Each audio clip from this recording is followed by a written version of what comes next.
Njeriu që ka ndikuar drejt për drejt në dënimin tim me vdekje ishte Sali Berisha.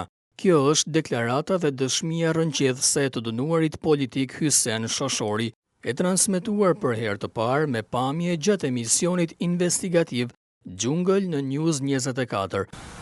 Kunat Sal Gjyji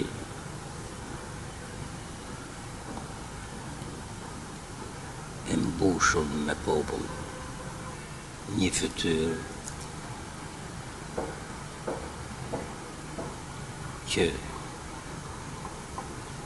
ngulit në menin time, po briste midis këtij popullit, duke thonë, ky njeri përvaret militar, dhe në këtë moment nxorri këtë trakt duke tundur krye gjykatësit me habiti, sepse viti që unë po gjykojsha ishte viti 75-ës, kurse traktin që ky e kishe heq, që unë mendojsha mund të kishe heq ku e kishe pasgu unë ke fakulteti mjekësor, mund t'ishe heq qysh vite më përpara se sa viti që unë po gjykojsha. Ky njeri i cili është një komunist pasionant e fanatik i pandrejshëm, që për më arrit në majet më të larta të hierarkisë së pushtetit komunist, ka përdorur dhe traktin tim duke ndikuar drejt për drejt në dënimin tim me vdekje. Ishte Sali Berisha. Më kujtu që ky emër ishte i asaj fizionomie që thojta për mu të varë militar.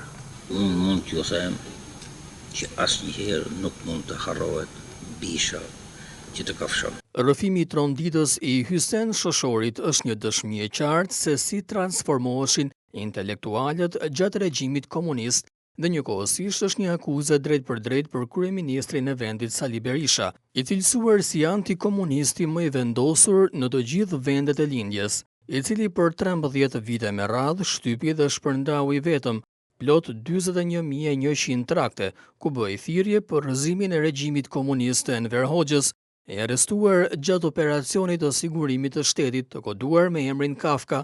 Hysen Shoshori ju nënshtrua një hetimi special për më shumë se 6 muaj, duke u mbyllur disa herë gjallë në një arkivol nga hetuesit e sigurimit. Kam provuar torturat mërshënjërzore në trupin tim, që nuk duhet i përmend, por po sjell vetëm një fakt. Me kishin programuar disa herë në muaj, i mbyllur në arkivol. Ndërkaq, duke rrëfyer jetën e tij pas daljes nga burgu në vitin 1991, Shoshori tregon se është i pastre dhe i vetmuar. Burimi vetëm i jetesës është vetëm një pension qesharak prej 6.000 lekësh të reja.